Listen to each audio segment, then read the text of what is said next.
नमस्कार साथीहरू, 2 दिने बिदाको सदुपयोग गर्दै आन्तरिक पर्यटन प्रवर्धनका लागि केही दिन अघि म र मेरो कार्यालयमा कार्यरत सहकर्मीहरूको टोली कर्णाली प्रदेशको मुगु जिल्लामा रहेको रारातालसम्मको भ्रमणमा गएका थियौँ। यस भिडियोमा हाम्रो यात्राको क्रममा सङ्कलन गरेका फोटो भिडियोहरू मार्फत म तपाईँहरूलाई टाढा जाने बाटोबाट अवलोकन गर्न सकिने कर्णालीको भूगोल, जनजीवन र पर्यावरणीय अवस्था देखाउनेछु। आउनुहोस् हामी सँगै टाढाको यात्रा सुरु गरौँ। हामी शनिबार बिहान करिब 8:30 बजे अछाम जिल्लाको साफीबगर स्थित हाम्रो कार्यालयबाट निस्क्यौँ। यात्रा सुरु गर्न लाग्दा साथीहरूलाई कतिको एक्साइटमेन्ट महसुस हुँदैछ भन्ने विषयमा कुरा गर्दै हाम्रो यात्रा प्रारम्भ भयो। एकजना सरबाहेक हामी सबैको लागि रारा र माथिल्लो कर्णालीको भ्रमण नयाँ थियो। त्यसैले सबै साथीहरूमा एकदमै धेरै उत्साह र कौतूहलता प्रष्टै देख्न र महसुस गर्न सकिन्थ्यो।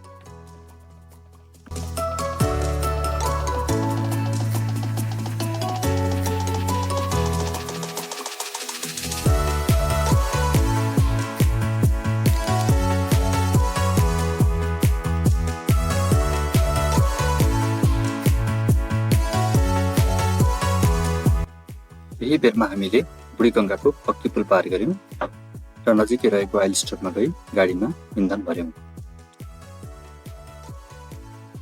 त्यसपछि हामी सापेबगरको एयरपोर्ट बजारतिर अघि बढ्यौँ।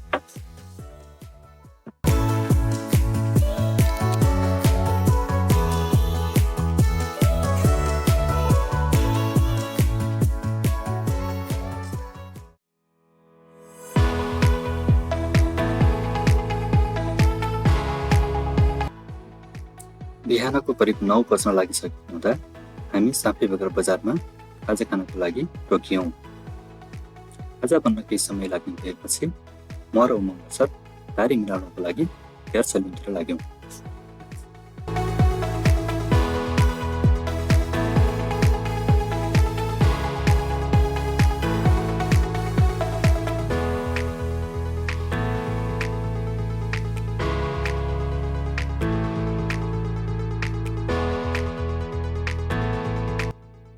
हामी फर्केर आउँदा आयोजना प्रमुख सर र चिरी सर खाजा खाँदै हुनुहुन्थ्यो भने अन्य साथीहरू खाजा पाक्ने प्रतीक्षामा बसिरहनु भएको थियो।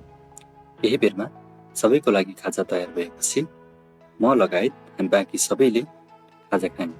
त्यसपछि करिब 9:30 बजेतिर हामी बिहानको शान्त समय र सुन्दर प्राकृतिक दृश्य अवलोकन गर्दै सापेबगरबाट मङ्गलसिंहतर्फ प्रस्थान गर्यौँ। करिब 45 मिनटको यात्रापछि हामी अछाम जिल्लाको सदरमुकाम मङ्गलसिंह पुग्यौँ।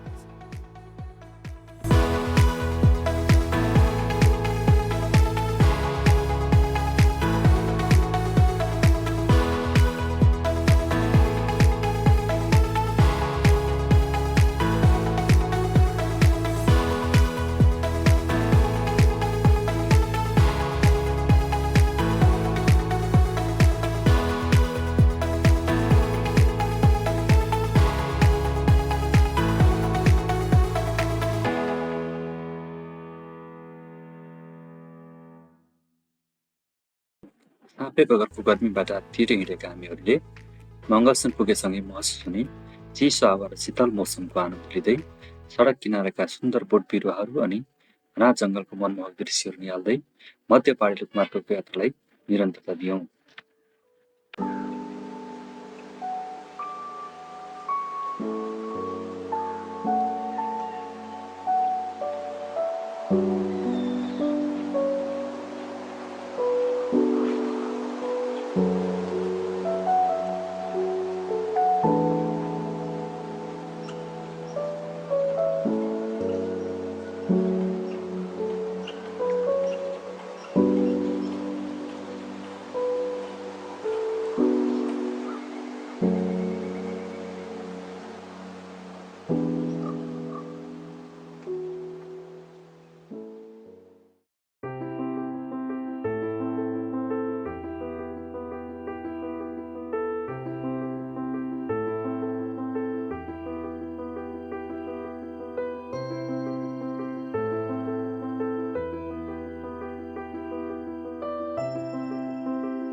करिब 11:30 बजेतिर हामी पञ्चदेवल विनायक नगरपालिकाको केन्द्र विनायक बजारमा पुग्यौँ।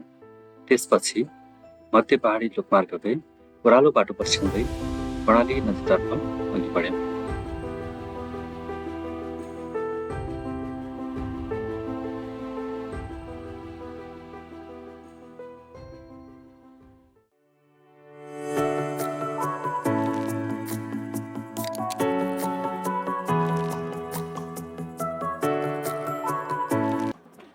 दिनको करिब 12 बजेतिर हामीले अछाम र दैलेख जिल्लाको सिमानामा रहेको कर्णाली नदी पार गरेर अछामलाई पछाडि छोड्दै कर्णाली राजमार्गको दैलेख खण्डको यात्रा तय गर्यौँ। कर्णाली राजमार्गको यात्रा सुरु गरेको केही समयमै हामी दैलेखको 38 नगरपालिकाको केन्द्र राकम बजारमा पुग्यौँ। नेपाल सरकारद्वारा मध्य पहाडी लोकमार्गमा विस्तार गर्न लागि 10 नयाँ सहरमध्येको एक राकम बजारको अवलोकन गर्दै हामीले यात्रालाई निरन्तरता दियौँ। योभन्दा अगाडिको ठाउँहरू हामीहरूका लागि नयाँ भएको हुँदा मनमा थप उत्साह बढिरहेको थियो।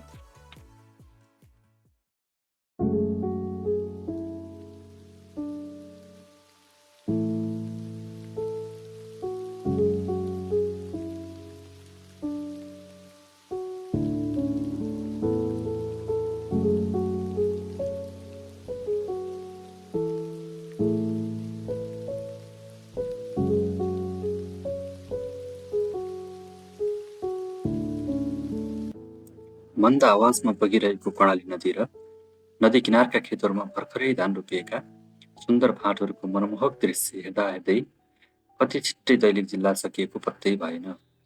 दिनको करिब 1 बजेतिर हामीले दैलेख जिल्लाको भूगोल छाडेर कालीकोटतर्फको यात्रा प्रस्थान गर्यौँ।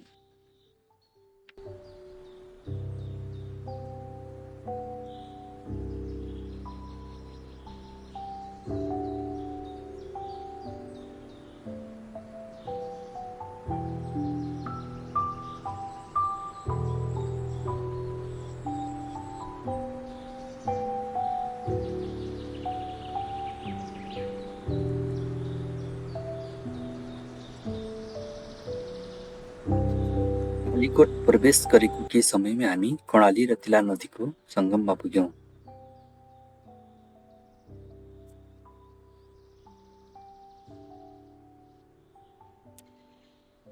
त्यहाँ गाडी रोकेर हामीले केही फोटा र भिडियोहरू खिच्यौँ। त्यसपछि हामी तिला नदीको किनार स्थित ससाना बजारहरू निहाल्दै आफ्नो यात्रामा अघि बढ्यौँ। साँघुरो र कच्ची बाटोमा बेला बेलामा ठुला ठुला मालवाहक ट्रकहरू भेटिरहन्थे। केही बेरमा हामीले तिला नदीमाथि बनेको शेरीघाट पुल पार गर्दै कालीकोटको सदरमुकाम मान्मतिर लाग्यौँ।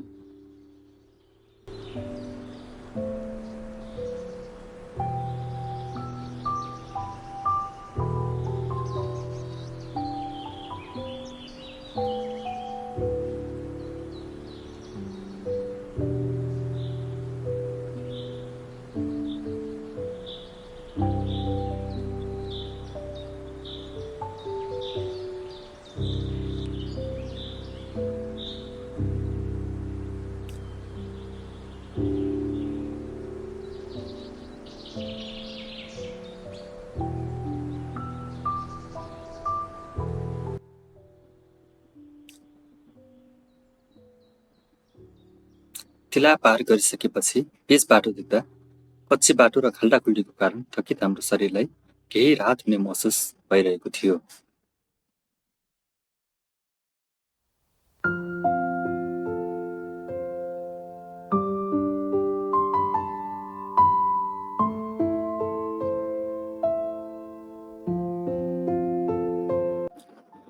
सडकबाट दायाँ बायाँ देखिने विशाल पहाडहरू हेर्दै माथिल्लो कर्णालीका बारेमा पढे सुनेका कुराहरूलाई वास्तविक भूगोलसँग तुलना गर्दै हामी मान्मतिर अघि बढिरह्यौँ।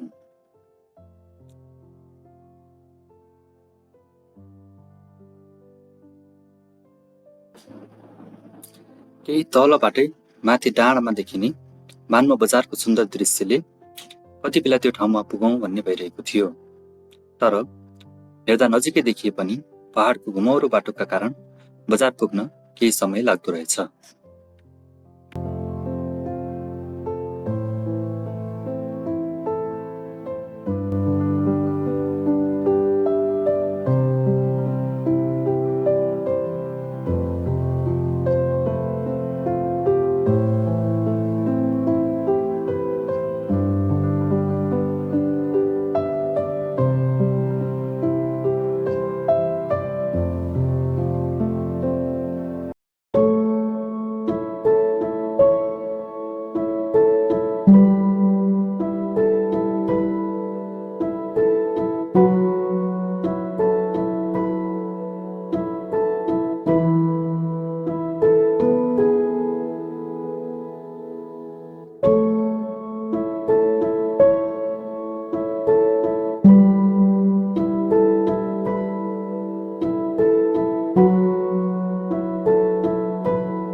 दिनको करिब 2 बजीतिर मानमा बजार पुग्यौं।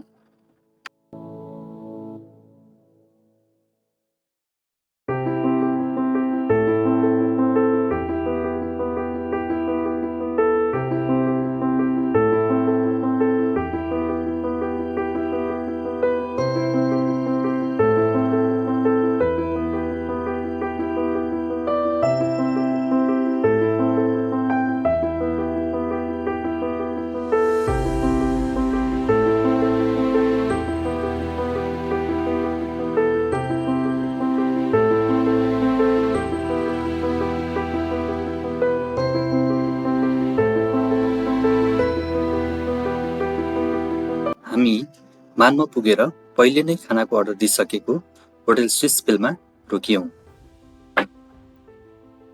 करिब 5.5 घण्टाको यात्रा र भोकको कारण शरीर केही थकित भए पनि कालीकोटको भौगोलिक विशिष्टता र सुन्दरताको प्रत्यक्ष अवलोकन गर्न पाउँदा सबैको अनुहारमा चमक देखिन्थ्यो। गन्तव्य अझ धेरै टाढा भएको हुँदा हामीले ढिलो नगरी खाना खाएर दिनको करिब 3 बजेतिर मानवबाट अघिको यात्रा सुरु गर्यौं।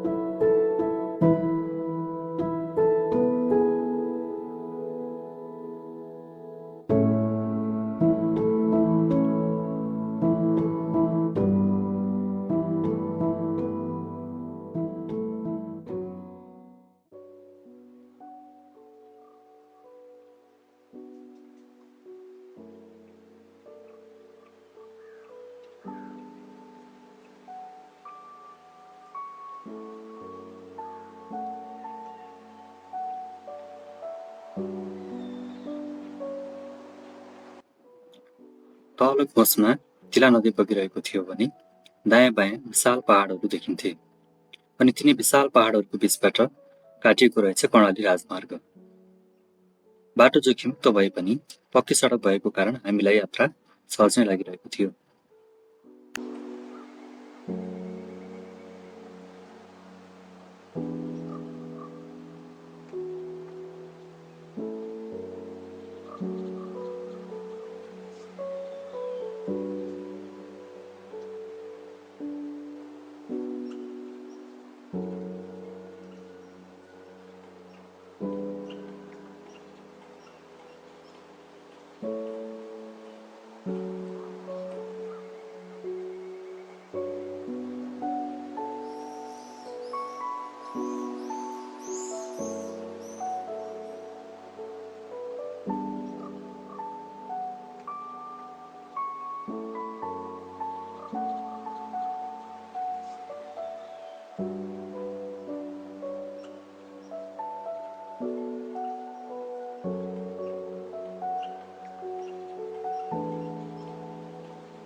केही समयको यात्रापछि तिला गुफा नगरपालिकाको सीमा प्रवेश गरेको केही समयमै हाम्रो पक्की बाटोको यात्रा सकियो। त्यसपछि धेरै कच्ची र बीचबीचमा थोरै पक्की बाटो हुँदै हाम्रो यात्रा अघि बढ्यो।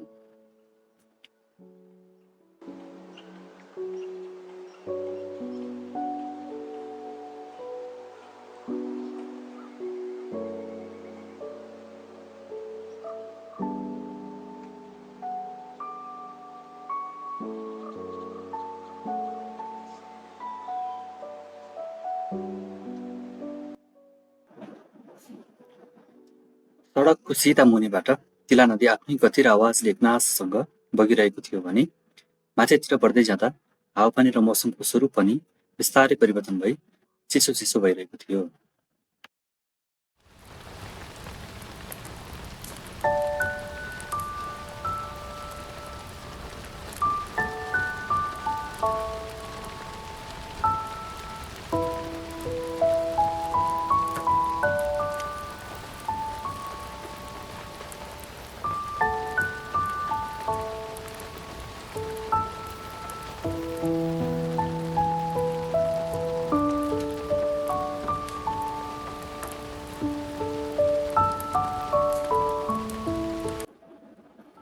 हामी साँझको करिब 5 बजेतिर किलागुफा नगरपालिकाको केन्द्र गाल्जे बजार पुग्यौं।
गाल्जेबाट केही समय यात्रा गरिसकेपछि धनाडा भन्दा केही अगाडि गाडी रोकेर हामीले मान्म बजारबाट किनेर ल्याएको लोकल काफीको स्वादसँगै प्राकृतिक चिसो हावा अनि सुन्दर पर्यावरणको अवलोकन गरिसकेपछि पुनः हाम्रो यात्रालाई निरन्तर दियौँ।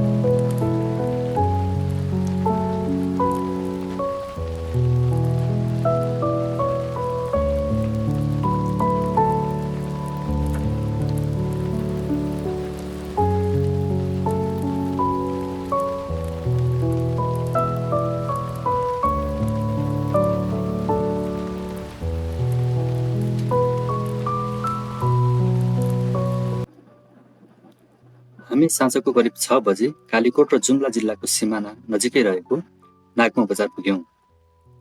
सायद सिमानाको बजार भएर पनि होला, यो बजार मान्म छाडेपछि बाटोमा भेटिएका सबै बजारहरूभन्दा अलि ठुलो र व्यस्त बजार थियो।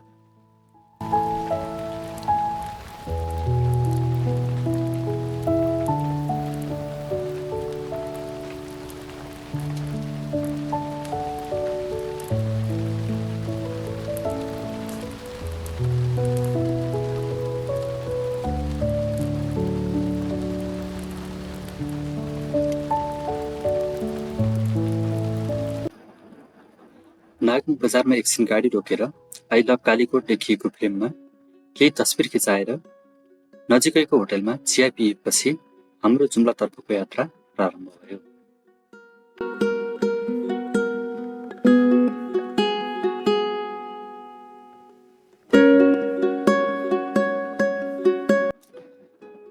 कालीकोट र जुम्लाको सिमानाबाटै हामीले तिला नदीलाई छाडेर सिन्जा नदी किनारको बाटोलाई पछ्याउँदै अघि बढ्यौं।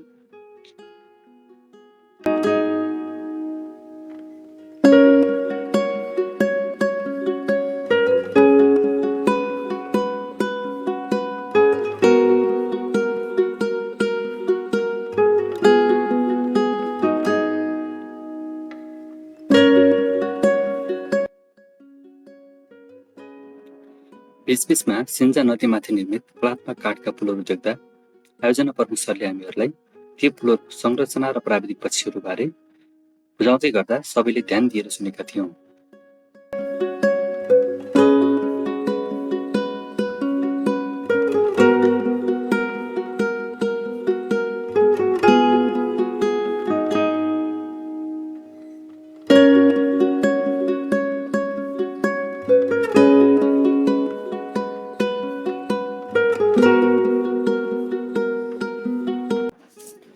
केही समयको यात्रापछि हामीले बाटोमा सरकारी विद्यालयको ड्रेसमा थुप्रै विद्यार्थीहरूलाई हिँडिरहेको देख्यौं।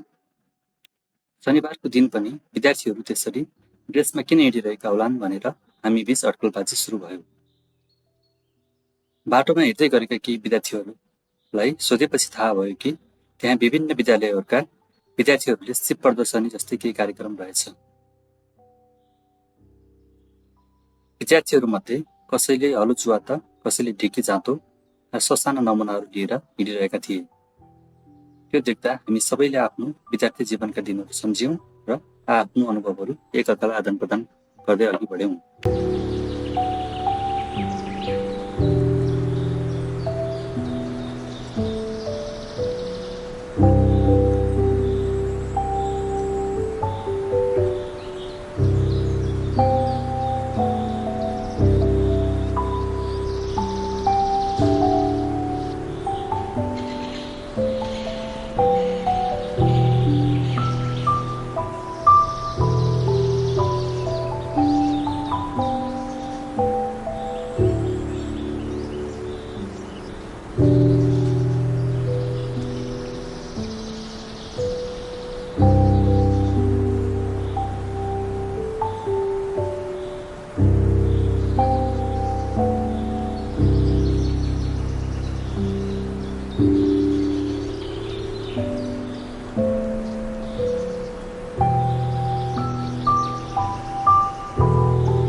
सिन्जा नदी किनारका अधिकांश खेतहरूमा रोपाइँ भइसकेको जस्तो देखिन्थ्यो। यस्तो उच्च पहाडी ठाउँमा पनि यति धेरै धान खेत देख्दा हामीलाई अचम्म लागिरहेको थियो। खस भाषाको उद्गम स्थल सिन्जा उपत्यका हामीले पढे सुने भन्दा धेरै सुन्दर र ऐतिहासिक रहेछ।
साँझमा सडक नजिकका घर बस्तीहरूमा झिलिमिली बिजुली बत्ती बल्दाको सौन्दर्यता अलग्गै किसिमको थियो। हामी तिनै सौन्दर्यतामा मुग्ध हुँदै अघि बढिरहेका थियौँ।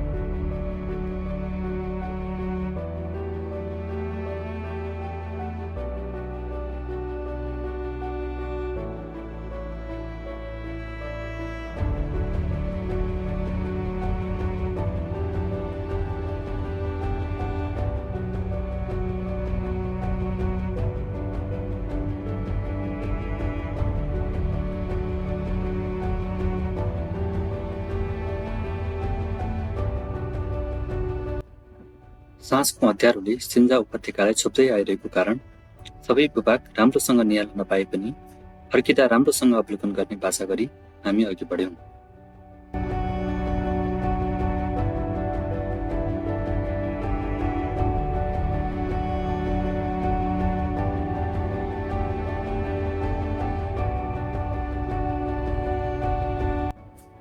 हामी रातको करिब 9 बजे कनकासुन्दरी गाउँपालिकाको गुठेजुला भन्ने ठाउँमा पुग्यौँ। अँध्यारो धेरै भइसकेको र बाटो पनि कच्ची भएको हुँदा हामीले आजको रात गुठेजुलामै बिताउने निर्णय गर्यौँ। शरीर थाके पनि साथीहरूमा उत्साह कति पनि कम भएको थिएन। हामीले होटल एप्पल भ्यूमा पहिलो दिनको रात बितायौँ। साथीहरू, यस भिडियोमा मैले तपाईहरुलाई हाम्रो रारा यात्राको पहिलो दिनका विभिन्न क्रियाकलाप र परिदृश्यहरू देखाएँ। दोस्रो दिन अर्थात् स्वर्गकी अप्सरा रारा पुग्ने दिनको भिडियो छिट्टै यहाँहरू समक्ष ल्याउनेछु। त्यसका लागि यो भिडियोलाई लाइक, कमेन्ट र मेरो च्यानललाई सब्स्क्राइब गर्न नबिर्सनुहोला। हाम्रो अर्को भेट राराको सामिप्यतासँगै हुनेछ। त्यतिन्जेलका लागि बाइ बाइ।